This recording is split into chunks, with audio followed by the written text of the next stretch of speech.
Hello again, everybody. Welcome back to Coco and Adults. We took a bit of a break there. We're not sure why. Well, because life happens. That's why. I got sick, and then I recovered, and then employment issues, and then there was that whole extradition thing that we won't get into. But for another week, here we are, and I'm not Coco, just for as a reminder. And I'm not Adults. So this is going to be the best podcast we've ever done. Don't get people's hopes up. The reason I'm saying that is not necessarily because of the content that we will bring therein. What are you doing? No, I'm just saying, I'm not being all braggadocious. I'm just saying that events that were leading up to the content of this podcast were spectacular. So you can't make this stuff up, people. This is our day.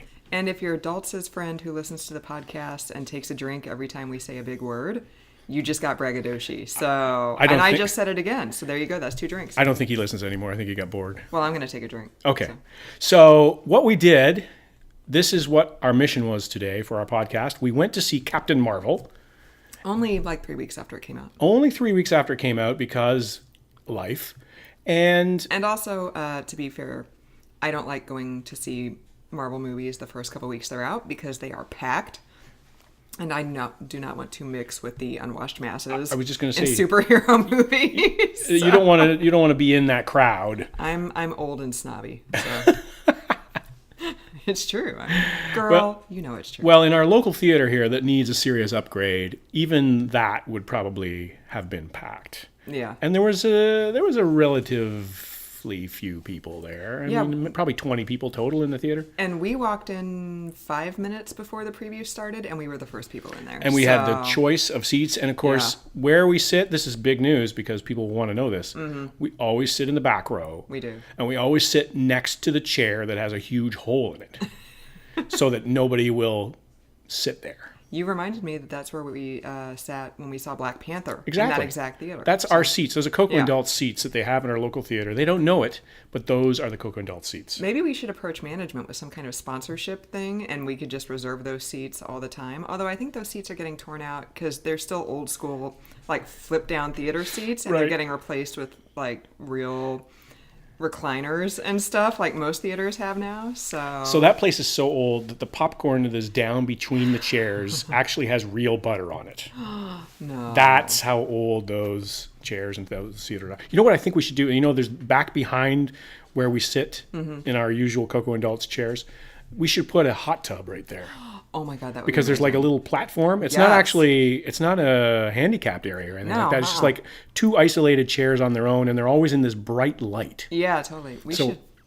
I like the hot tub idea. I'm thinking hot tub. It's sort of like at Arizona in the ballpark, and they have like the hot tub in the outfield. Yeah, uh-huh. I'm thinking that's what we should be doing. Is that the only like baseball reference you've ever made in your entire life? Because Daltz doesn't really like baseball. Not the baseball fan in this relationship. You know what? Actually, taking it a step further, if they're going to renovate the theater, never mind those big ass lazy boy chairs or lazy boys chairs, as they say in my homeland. Do they really say lazy? No, they don't. Okay, I'm just saying that. Okay. There should just be nothing but rows and rows of hot tubs.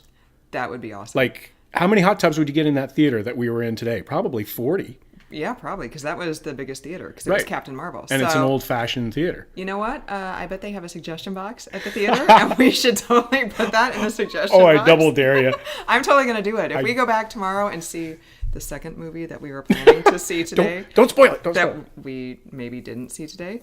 If we go back tomorrow for that, I'm totally going to put that in there. And the 16-year-old boys who work there don't care. They don't care. No. They were checking their phones when we were double dipping. So here's the thing. I'm going to present something new to the podcast. I'm going to talk about what we're going to talk about. Rather than be like suspenseful. But we haven't recorded the rest of the podcast yet, so we can't say skip ahead to 1612 if you want to No, hear... I don't mean it that way. I just mean like topics. Okay. So we went to see Captain Marvel, and then I said to Coco, if I'm going to go see Captain Marvel, yet another Marvel superhero movie that... I'm sorry. Yeah, so you're going to drag me to that. I'm going to drag you to see Shazam. So it's like counterbalance. You know, Right. they cancel each other out. One's like totally taking itself seriously, and one is not. Yeah. I hadn't read reviews very much about either one of them, other than on Facebook, because I didn't want to prejudice my reviews. I didn't even know what Shazam was. I thought it was maybe a remake of that Shaq movie from back in the 90s. That was a thing, right? That was a thing. Yeah, I That was a totally. thing. I was like, That's a good guess. Did they remake the Shaq movie? Like, That's a good guess, but it's not the same as the driving movie that we were talking about previously, and you thought it was. oh, the Green Book. No, the other one we were talking about, and you didn't want to go see that because you thought it was a kids' movie.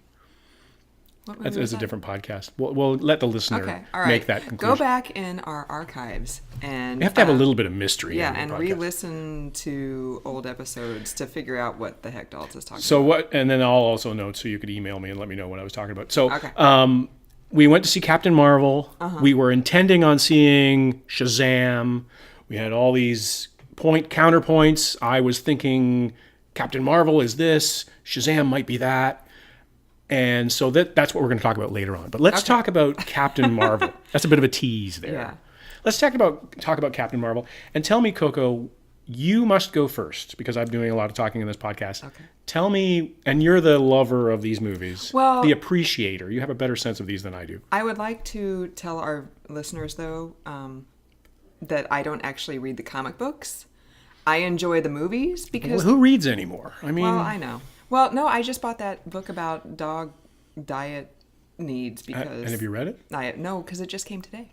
Oh, Yeah. okay. But I'm going to read it. But yeah, Somebody so needs to make a podcast out of that book is what they need to do. coming up on our next episode, find out what Coco is feeding her 17-year-old dog who just got diagnosed with kidney issues. Because you're on the edge of your seat. We did have a spike in downloads this month, and I predict that trend will not continue. Oh, that's with because I was kidney. applying for jobs. That's why. Speaking of employment issues. Never mind. Let's move on. So, what was I saying? You were talking about Captain Marvel, the movie that we went to see Oh, today. yeah. So, I don't read the comic books, so I don't know how closely the screenplays hew. So you don't go to the conventions. I don't You go don't wear to the gear. Comic-Con. I don't dress up like What do they call it? Cosplay? cosplay. Yeah, no, I don't do Marvel cosplay. Are you sure? Because that so- was a pretty nice costume that Brie Larson I would wore. wear that. I would wear that. Would you See, really? You know what? Okay, every I like the friggin' Nine year- Inch Nails T-shirt myself. I want to wear that because I'm a 90s girl. I did enjoy all the 90s. There wasn't as much 90s nostalgia as I thought there would be. I was kind of disappointed in that, but I liked the 90s soundtrack. I will say that right up front. The 90s soundtrack in Captain Marvel and then the Led Zeppelin use in Thor Ragnarok, which you did not watch. I really like that. I think Marvel is upping their soundtrack game the past few movies. Ragnarok. Yeah. So Ragnarok and roll. Yes. Yeah, but it wasn't been a long time since I rock and rolled. Ragnarok It was, and rolled? it was the immigrant song. Oh. You know, because I mean, he's a 'Cause he's an Norse immigrant. god, so Right, he comes 'cause from the land of thunder and ice and thunder, or whatever the lyric is. Isn't that isn't that a Men at Work song? No, he Oh. comes from a land down under. Oh. That's totally different. With the Vegemite sandwich. Under Thunder. Very close. Yeah, very, very close. So Except Captain Men at Marvel. Work, and that is the only time Men at Work and Led Zeppelin have been mentioned. And this is way too long. We've lost we're good. all our listeners. No, we're good. We're only 8 Okay. minutes. All right, so It just seems long. do you want me to? Aww. Do you want me to recap the movie? Yes, or- please. Okay. Tell the so- listeners what it is for the 5 people who have not seen it or Right. read anything about it. Right. So because we're late to the game, if you are also late to the game, or if you just don't care, then why are you listening to this podcast? But so Captain Marvel is played by Brie Larson, who won the Best Actress Oscar a couple years ago for Room. Not a cheesy actor. Not a cheesy actor. Brie. Oh, there you go. No, I'm a vegan now. I can't eat brie, so I'm sorry. Yeah. all right. Okay, so There's a joke there I won't make because it's a family podcast. Oh. No, Okay. keep going. All right. Keep going. So, Save me. How do I even describe this? So she's actually human from Earth, but there's a big thing with Annette Bening, and she gets kidnapped by Jude Law. Warren and Beatty is taken- not in this. Warren Beatty is not in this. No. And she gets taken, Brie Larson, a.k.a. Carol Danvers, a.k.a. Fears. Veers. AKA, How do they got Veers out of VERS? Because the dog tag. Yeah, it but was like- VERS, yeah, that I would be know, Vers to I- me. I just go with it. So it's a comic book. There's another E missing. I know. So I'm challenged. See, this is the grammarian in me. I'm out. I'm out at the Veers thing.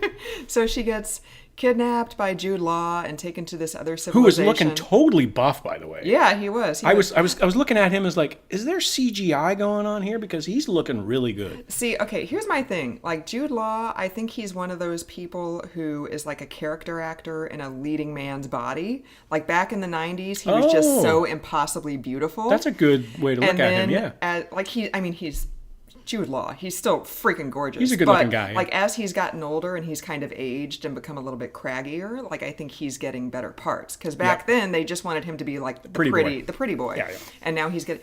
And well, I watched Closer the other day, and I thought he was fantastic. I love that movie, I will say, and he was great in that. I've never bought the Jude Law is just a pretty boy actor guy, because A, he's British.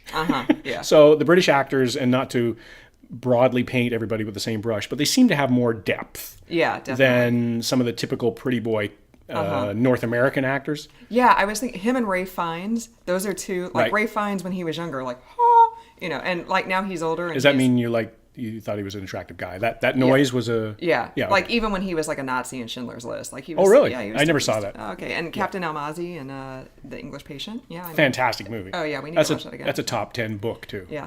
And Chris Pine. Like, I know we said not American actors, but Chris Pine...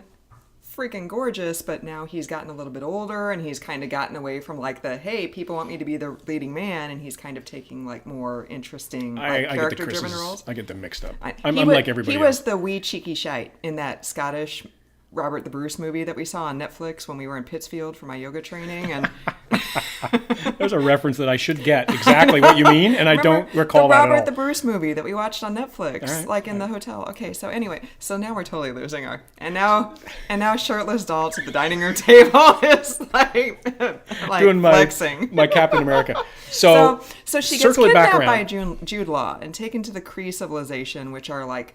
Kree with a K, not to be confused with the Native American Kree with a C. Or Creedence Clearwater Revival. Right. Which is a natural confusion point there. So she gets kidnapped by Jude Law and taken to this civilization, and they claim that they're like heroic. Kidnapped or saved. We're led to believe saved. I mean, one man's terrorist is another man's freedom fighter. Oh, so, wow. Yeah. Look at the depth. I know. And that is not in the research note. No, you just pulled that right out of the air. I know. That's not in our Times Square scroll. And the engineers just fell over in the booth because that was such a great line. I know. Not because they're drunk. So because you wouldn't have to be to work with us. I mean, we're not drunk right now. No. So the Kree allegedly are hero warriors, all allegedly like saving the galaxy. And Jaimin Hansu, who is also apparently in Shazam, is a Kree. And why we say apparently, we'll get to that later. Yeah, we'll get to that. But then it turns out nothing is as it seems, and Fears ends up back on Earth, where she discovers Vers. That to me, it's Vers. No, it's Veers in the movie, but to me, it's Vers. She ends up back on Earth, and she discovers that the last 6 years of her life since Jude Law kidnapped her have been a lie. And then she becomes, through various Annette Bening means, the most powerful superhero in the world, which apparently internet fanboys are upset about because she's a chick and a chick can't be awesome. But, get over it. It's not only what book. year are we in, but what century are we in? Right. Like, just stand off your insecurity. Right. Like, who cares? Who cares? It's exactly. a comic book. Like, you've had all the fun. How many boy movies have you had up to now in the MCU? Like, every movie has been led by boys. Oh, by the way, she's a very attractive woman. Oh, she is. And she's in very good physical shape. She's movie star beautiful and got a movie star body and all that sort of stuff. So they're playing to the fanboy element right there. Like, she's not just a regular everyday person. She's a fantastic looking woman. So like, she's fanboy still stand down. A blonde with perfect beachy waves, regardless of how many times she gets beat up. So I think her superpower in this movie, as I was watching it, was her to be able to do all this stuff and save the universe and battle the lizard guys and everything like that, and only be able to see out of one eye, because she always had that lock of hair that was down across her other eye. I was like, how does she do that? She's only got what's that do to her depth perception?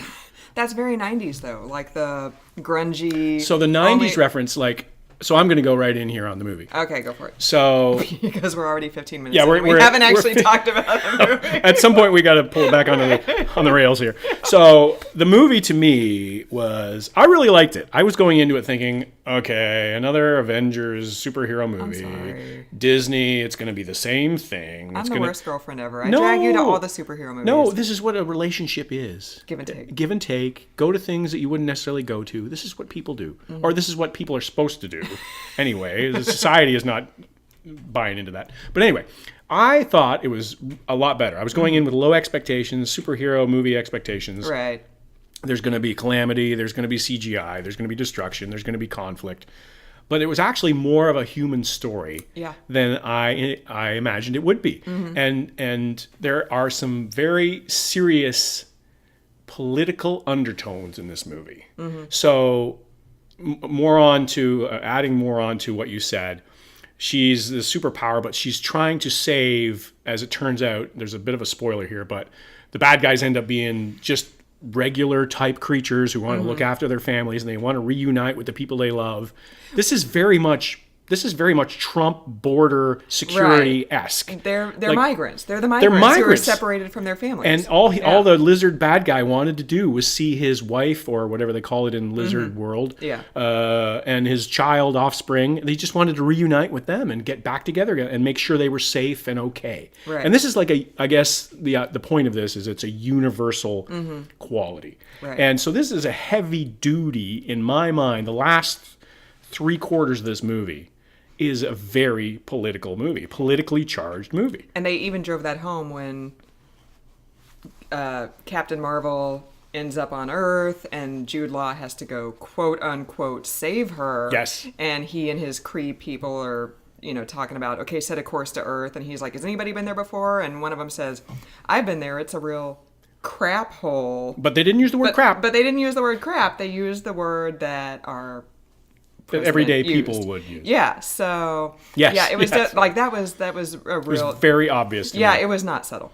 And it took that in the last maybe 2/3 of the movie, like I say, last 3/4, but like in that zone where it was going along and there was origin story and there was this, it was flashback. It was very creatively done. It was different. When I saw Jude Law in the beginning as the mentor, my first thought was like, oh, he's dying. This is what's going to happen, because that's what happens in these movies. Yeah. And then Brie Larson / Captain Marvel is going to avenge his death. And the story did not go that way at all. It went in a different direction entirely.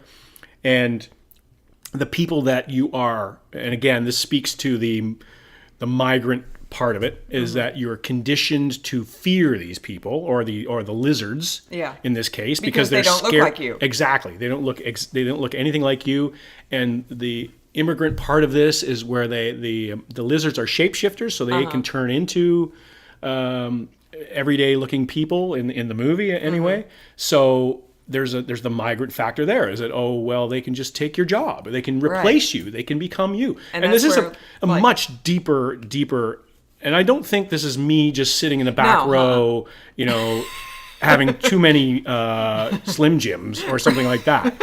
Like this is intentional in this movie. Right, and that's where anti-miscegenation laws come from too. Like they intermarry, and then there's impure blood, and you can't tell who's who, and So I say to people that think it's just a superhero movie, I think that there is that to it. There is absolutely that to it, and it's entertaining on that level. And I saw there was a dad and his young son went to the movie, and they sat right in front of us, and they got that out of that movie. They were. I'm sure the kid was just into it because it was a superhero movie. I didn't interview the dad afterward to find out if he went with the subtext. If we hadn't have been rushing off to a second movie, maybe we could have done that. And so it wasn't also just, an immigration allegory. It was also like a girl power allegory. And not even necessarily, But that was obvious to me, right? Yeah, it drove home the girl power, but it could be about anybody, because at the end, she says, I've been fighting with one hand tied behind my back forever, but you see the flashbacks of her childhood, and like every single time she falls off the bike or she crashes her go-kart or whatever, she gets up. She stands back up again. And finally she's just that was a powerful moment. Yeah, that was I got a tear in my eye. I'm not going to lie. I was like, I haven't even been drinking, and oh my God, I'm getting a tear in my eye. I didn't get a tear in my eye, but I was like, this is really well done. And we were talking about I was talking earlier about taking my 2 daughters to this movie. Yeah, it's a really good movie for this. To me, is a great kids. movie. Like I know Wonder Woman was originally. I was like, oh, I might take them to see Wonder Woman. I did not, but that seemed to me like it was on a different level. I have not seen Wonder Woman, so I can't judge it. But Captain Marvel seems like, and not just as it applies to women. Yes, women should stand back up again, but anybody also who's been beaten down, anybody else who's been miscast or misunderstood, or has any sort of society imposed disadvantage, should just stand right back up again. Like I really like that message. Yeah, definitely. Like, and to bring it home to our afternoon, like we have local grocery store workers who are striking. Right. Stand up for yourself. Yeah, because they want better healthcare coverage or whatever. And so, they're standing on the corner, outside the the theater, and we're like honking at them and waving as we drive by. Like, this is real life. So Captain Marvel is a girl. And it's very girl power heavy, which is appropriate because the 90s are when the Spice Girls were here. The Spice Girls were all about superficial girl power, but that was their thing, girl power, girl power, girl power. And then Captain Marvel is girl power, but it's not just girls, it's everybody. Like, find your strength, stand up. Exactly. And I'm hoping that moments like these, popular culture moments like these, will help us to get to the point where we are talking about people having power, not just girls, not just minorities, not just like, let's all just be equal against the system and all stand up against bad things that we think are wrong. Like just, and not, because toxic masculinity hurts boys too. Yes, exactly. Like, and seeing the wrong role models in their lives and seeing, over the course of generations, fraternity houses and that sort of thing. Like this behavior has got to stop. And I think that we're seeing, I'm hoping, because I have 2 young daughters, I'm hoping we're seeing the tipping point on all this sort of stuff with cultural moments like this. Like this is great. Like maybe I'm different from other people, but I didn't go in thinking, oh, this is going to be like a chick superhero movie. Like, oh yeah, this Captain Marvel's a woman. Like I was just thinking, well, let's just see what this is going to be like. And it turned out to be, I thought it was great. Maybe I thought the same thing when I came out of Black Panther and their other movies that I came out of thinking, oh, this was really great. You get caught up in the action, you get caught up in the adrenaline of the movie, and then looking back on it, it's like, well, yeah, it just wasn't. Black Panther was just kind of another superhero movie to me. Same with Avengers, the last one we saw. This one I think is different. This one is a different kind of animal because there was more story to it. It wasn't just 180 minutes of destruction and blood. It was and CGI. There was actually a lot of story here, and there was a lot. You got to know the characters, and you got to know the characters around the characters, like the best friend of Brie Larson, Captain Marvel. They got to know each other better, and there was a kid in it that was really good. So there's just really. There's a lot of depth to this movie. I recommend it. That's what I was thinking actually, was that Marvel does really well is that it's a superhero movie, but they try to make it more than a superhero movie. They try. It's, they cast people like who do a really, really good job. They cast actors. Yeah, they cast actual actors. Yeah. Like, it's not just like, oh, let's put Ben Affleck in a Batman suit. Okay, sure. Okay, boy, Yeah. Like, they cast really good actors. Like, you realize, of course, that the Boston legal firm that's been searching my name on LinkedIn is now going to check in again. We've insulted the Wahlbergs. Now we're insulting like the Afflecks too, right? Like, let's never go to Boston with my license plate that says Dolphs on it. Right, totally.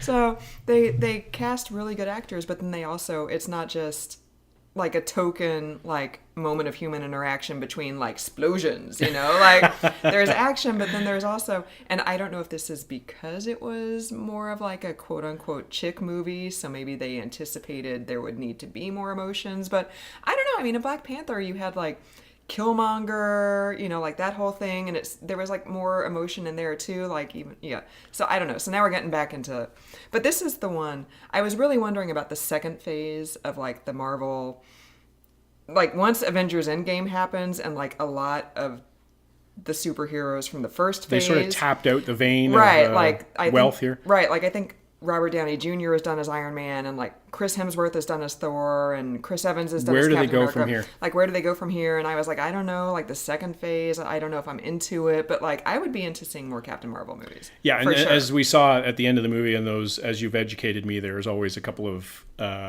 hits after the credits, during the credits, after the credits, and we saw that Captain Marvel, Brie Larson, is going to be back and going to help in the new Avengers movie. So it's all tying back together again. I will say that it is a little bit formulaic because it's a superhero movie, so there's got to be a certain formula you have to follow. And I was getting a little bit... So the 90s thing to me felt fabricated because I thought, well, okay, because it's Guardians of the Galaxy, and they did... What did they do, 70s music there, or was it 80s music? I think it was 70s and 80s. 70s and 80s music because of the mixtape that Star-Lord got from his mom or whatever it was, some sort of fabrication there. And it feels fabricated because she just happens to crash land in the 90s, so we get hit over the head with it. She lands in a blockbuster. So it's like, oh yeah, okay, there's only one blockbuster left in the world, so this has got to be the 90s or thereabouts. And then we hear the music that the security guard is listening to in his car, and it's not anything that any security guard, I think, in his position ever would have listened to. It was like R&B or something. Yeah, it was like What a Man by Salt and Pepper right, or it something, was just right? completely... Maybe that was an in-joke. Maybe that was part of the whole thing. Yeah. But that felt a little bit fabricated to me. It felt like... And then Stan Lee was reading the Mallrats script Mallrats, like the and subway. He was rehearsing his part. Yeah. And like, let me just say, no subway All in LA hails is like Stanley. not remotely that crowded. Like, you know, public transport in LA. Too. I was like, this is the most crowded train in LA history right too. Here. But when they did the 90s music and the 90s nostalgia, it was like that was a fabrication to me. It didn't need to happen. It didn't, you know, that was not a part of the motivation. And so from there on, they're playing 90s music in the movie, no matter where they are in time. And there's one very pivotal scene where Annette Bening is there, and Brie Larson comes and meets her in her psyche or whatever sort of mental zone thing they're talking about with the wavy walls and everything like that. And it's the music that introduces that scene is "Come As You Are" by Nirvana, and my favorite Nirvana song. And it's a fantastic song. And I'm thinking, if Kurt Cobain were alive today, he would be outraged at the fact that his song is in a Marvel movie. Well, can we say that, though? Because we are going to be doing another podcast episode on Oasis. And, I mean, if Kurt Cobain were still alive, who knows what would have happened? Like, and that's one of those beautiful things we just don't know. You don't know. Like, we know what happened with Oasis. We don't know what would have happened with Nirvana. And Kurt Cobain's the same age as me, and maybe he would be working at an insurance company like I am. Right, like, you know, he's at an ad agency writing jingles for like Duncan Hines. Ice as you are. No. Oh no! Remember we had that conversation a couple weeks ago about like the Swedish hit factory writing pop songs. Yes. And we're like, there's that fat Swedish guy in a Kangol in a cubicle writing "I'm a genie in a bottle" in Stockholm. Right, come and rub me the right way. You got to rub me the right way. Like that would be Kurt Cobain. He's farmed out. He'd be in a cubicle in totally Seattle, sold like out. No, you know, with a pot belly and like still wearing the flannel, writing, you know, so Cardi the other B songs. Let's save this. The other part of the day was we were going to go to Shazam. I was dragging you to see Shazam. Can I make one more point? Oh, we're not done with the movie yet? Okay. Samuel L's Wiglet, distracting. So they did That's some all I'm gonna CGI on him and the guy who played Coulson. Right, and it was a little distracting, but maybe that's because I knew they didn't look that good, smooth. I just love Samuel L. Jackson. Oh yeah, I mean, he's the best. He was great in that. They almost let him drop a mother effer. Like they almost let him drop it. Like when the Flurkin scratched his eye or whatever. Yeah. Like they. Well, and I didn't know that was the origin story of his patch. I didn't know. And maybe that's an in joke too. But yeah. So Shazam. So on to Shazam. We're double dipping at the theater that needs heavy duty renovations. And the teenage boys who work there don't care. They just kind of look the other way. Actually, they probably don't look at all because they're on their phones. Yeah, they're up front eating like all the free popcorn. Right, like, they don't care. And there are some renovations going on, so there's some partitions there that enable us to see as many movies as we want to. And get confused. So I said to Coco, as we're watching the credits of the movie we're in, Captain Marvel.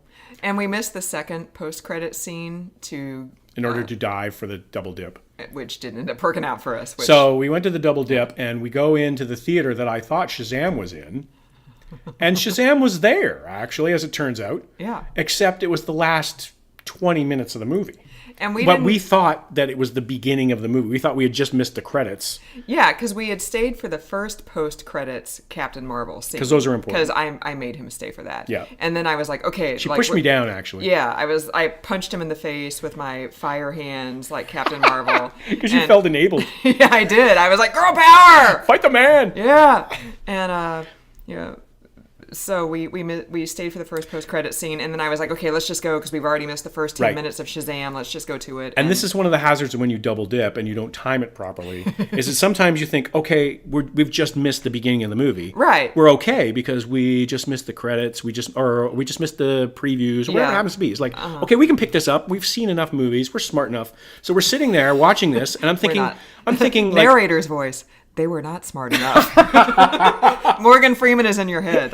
They were not smart enough. As it turns out, they were not smart enough. So we step into the theater. People are already in there. No big deal. We sit down.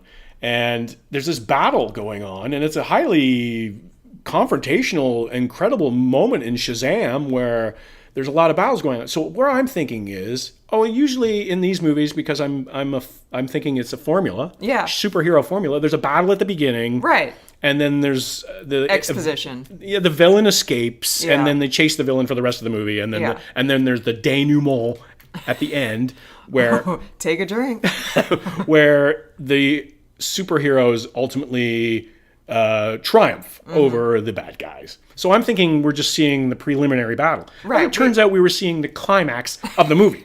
We just walked into so these people in the theater are like, what's going on? I know. These two people are a little late coming to this movie. It's been on for an hour and a half. Right. We saw the last 10 minutes of Shazam. We went to the wrong theater, people. We double dipped. So this is the universe saying, don't double dip, it's bad for you. Because we went into the theater, saw the last 10 minutes of the movie, and then we're sitting there and thinking, oh yeah, that's interesting. And then the credits rolled up. Yeah. And we're like, okay, we missed it. You know what though? I'm really not sad that we missed it. I know you didn't want to go to see Shazam, and I dragged you kicking and screaming. No, I would have watched it because you've gone to see all the Marvel movies that I've taken you to. This is what love does. This is what love does. And I was like, okay, I'll totally go see Shazam. And then the 10 minutes that we saw, I was really not impressed. It was forced. It was very forced. It was like, I don't know if you've seen it, but there's this clip on YouTube that was like, if Friends didn't have a laugh track, would you know that this scene is supposed to be funny? And they take out the laugh track, and you're like, yeah, no, that's not funny. And it was kind of like that. It was like, ooh, yeah, no, that's not. I know that's supposed to be funny, but yeah, that's not funny. But what happened is we came out of this movie that was completely serious. I mean, there were some wisecracks and stuff like that, but it was generally a very serious movie, and it had a lot of message. As it turns out, it was a heavy movie in a lot of ways. Captain Marvel, a superhero movie, who knew? Yeah. And we come out of that, and then we dodge into this other movie that's supposed to be like slapsticky, and we didn't get it from the beginning, right? Which, like I said, I thought it was maybe like an update of the Shaq movie, and I was like, wait, is that like Seth from the OC? Wait, is that like Zachary Levi? Like who? What? I didn't recognize any of the actors. I had no idea who any of these people were. So I was thinking that it was. I still don't know what happened at the end. Were they alter egos? Were they shapeshifters like the Skrulls? I really don't know what happened. He talked about the whole 7 deadly sins. And I was thinking, well, is this Usual Suspects? What movie did we walk into here? Right, exactly. The 7. Yeah, with what's in the box? Right. What's in the box? What's in the box? Yeah, I think I would have liked to have seen it from the beginning. Started at the beginning. Because we can't follow Shazam unless we see it from the beginning. I just think we were at a disadvantage because we come out of this movie, like the universe has been saved, and then all of a sudden we're talking to this guy and he looks like, I don't know, he's got Brill cream in his hair and he's all slicked back and he's got these fake muscles. He's like, oh yes, very good. I got you there. The guy from Chuck, right? Oh, he looked like Putty. He looked a little bit like Putty. I love Putty. Yeah, so he looked like Putty, and in the red and everything with the New Jersey Devils thing. And that was the thing too. I'm like, why are they dressed like the Flash? Like, this is not the Flash. Like, why are they dressed like the Flash? I don't understand. So DC Comics, they really try. They really try, but they're it's like just the not, short bus of superhero. Right. They're like or even just like, there's a bus stop and everybody gets on the bus and then the bus pulls away and there's a kid that's always late, run into the bus. That's DC Comics. You're like chasing the bus. Hey, wait a minute, I'm still okay. I did. Mark Strong apparently had a role in this movie, which I don't know what it was because we don't know what the movie was actually about. It's not the last 10 minutes of the movie. Right. But he was the villain guy, wasn't he? He was the villain, and then at the end, who had like an alien morph thing in his brain. Or yeah, something like that. and at the end, he was like in a jail cell writing in like hieroglyphics or something. Right. But like, I was like, wow, Mark Strong really needed a paycheck to agree to be in this, Well, based on the 10 minutes that we saw. And that was a total swipe from all the Marvel movies, where we watched a bit of the credits because we were stunned. We were like, wait a minute, wait, this is over? We got in the wrong theater. What happened? It was just a 14-minute movie. Like, what's happening? And then the credits roll, and then this comes on. It's like, well, that's a total swipe from Marvel because nobody else does that. Right, I mean, it's like usually the credits are on, and the only thing that happens is like I always harken back to those Burt Reynolds movies where like the bloopers would come on. Yeah, and you'd like watch Burt Reynolds and Dom DeLuise killing themselves laughing. Yeah. So we saw part of Shazam. Enough to judge it. That we can't follow. Enough to, because we're rocket scientists, so we couldn't figure out Shazam in the last 14 minutes. As I said to Daltz as we were walking out, like, how many college graduates does it take to figure out which theater to go into? So the moral of the story is, double dipping is wrong, but always check the listings twice to make sure you go in the right theater. And then by the time we figured out which theater we were supposed to go into, then we were like, well, this has now already been playing for a half hour. So now we're still not going to be able to follow it. So let's just go. So I think what would happen, non-replacement worker grocery store. If we had gone some milk. If we had gone into the theater, we would have been about 20 minutes ahead of where we went into the last movie. Yeah, totally. And jumped into that spot. Like, oh, that's Mark Strong. Oh, yeah. Okay. And that's why he's in blue and he's in red. And did the little black girl always say racist stuff? Because like at the end, she's like, well, it's not racist if I say it. And I'm like, wait, what did she say? And I'm like, is this a thing throughout the movie? I don't know. Yeah. I don't know. Yeah. And so to cap our day, we come out of the theater. How many college graduates does it take? So we had a good first movie. Second movie sort of left us wanting a little bit. And then we go into the parking lot. To get in the car to go to the non-scab grocery store because to buy we're milk. Supporters of honest work and honest pay. Non-dairy milk because I'm vegan now. And we go to get in the car, and I'm flicking the door lock thing. The door's going to unlock. I go and unlock the thing, and the door's not unlocking. I was, what is going on? Of course, it's a car that's exactly the same as ours. Parked two spots closer to the theater than we were. So that was a capper to our day. It's like, what's my superpower? Well, it's clearly not recognizing the obvious. Not recognizing that it's not my car, and not recognizing this is not the right theater to go in. So we had the putty reference. Now we're going to have another Seinfeld reference, like that episode where they couldn't find their car in the mall parking garage, and then they get into the car at the end, and like Seinfeld is like trying to turn the engine over and it won't, and apparently that was not actually part of the plot. Like they were just supposed to get in the car and drive off, but then he got in the car and it wouldn't turn on, and like they were like, well, this is perfect, now we have to leave it like this. So two Seinfeld references in one that shows you how movie episode. It shows you how relevant we are. When was the last time Seinfeld was on the air? No, it's still on TBS. I used to watch it. No, but that's reruns. No, like 20 years ago. 20 years ago. Speaking of the 90s, we're all about the 90s today. Oh, yeah, that's a 90s theme. Today. So I'll buy that. I'll buy the 90s theme. There we go, the 90s theme. And I would also like to say, because we talked about this, so Stan Lee was reading the Mallrats script in the Rest in peace, Stan. Inexplicably crowded LA subway train. Right.